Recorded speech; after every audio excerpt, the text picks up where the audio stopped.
Life is so enormous that it has no meaning. If there was a meaning, the moment you found the meaning, it would be over. But you can't finish off life like that. You write 1,000,000 books about it, still it is ever expanding. So there is no meaning to life. Meaning, very rudimentary minds in the world are always trying to explain life off as this or that. You can't explain it off because it contains you, it is you. Everything that you discover is just a small aspect of it. Whatever meanings you give it to, whatever definitions you give it to, are just your notions about it. Life is far beyond meaning. Life is beyond meaning. And that's why it's so beautiful.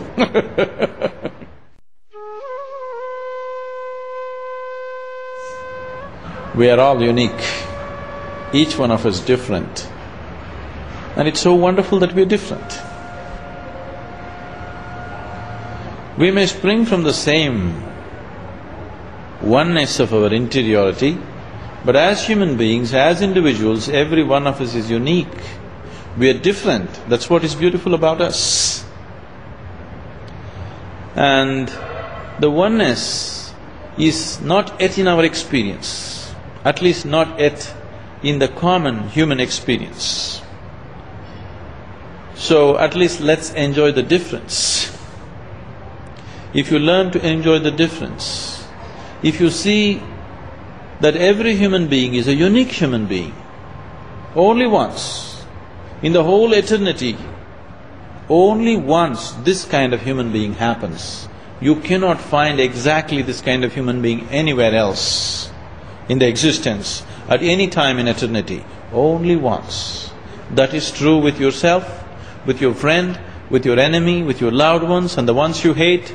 All of them are absolutely unique. Anything that you see as unique, you value it, isn't it?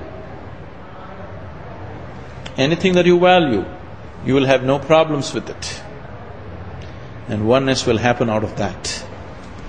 If you begin to enjoy the uniqueness of life, oneness will happen out of that.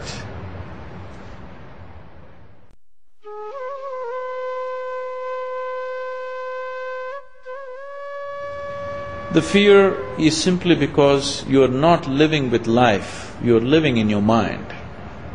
Your fear is always about what's going to happen next. That means your fear is always about that which does not exist.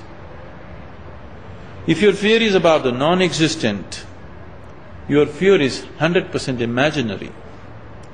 If you're suffering the non-existential, we call that insanity.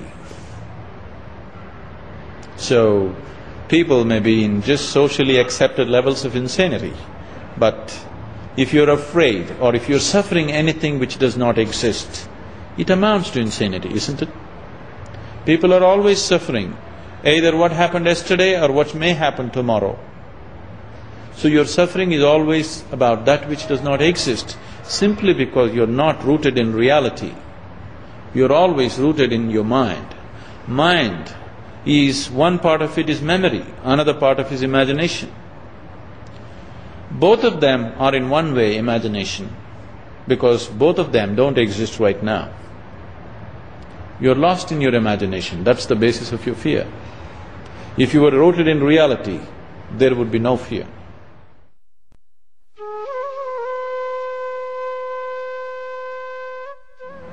Why is there poverty and suffering in the world?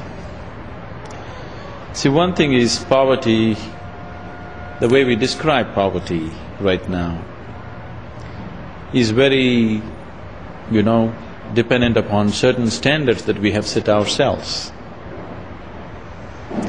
Who is poor, who is rich is decided by certain standards that certain societies have set.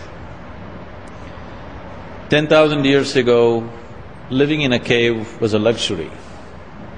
If you had a good cave for yourself and something to cover yourself, it was a great life.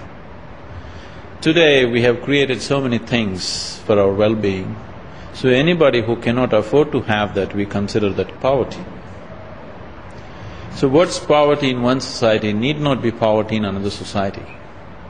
So this trying to have a world view of common sense of poverty, saying that if you earn anything less than $10 per hour, you're poor, I think is an improper way of looking at the world. I know in South India, if a man earns $2 per day, not per hour, he can live well. He can live reasonably okay. The kind of prosperity that we are talking about, our standards of prosperity, are completely unrealistic and ecologically unsustainable. So this idea of poverty and prosperity needs to go through a lot of change.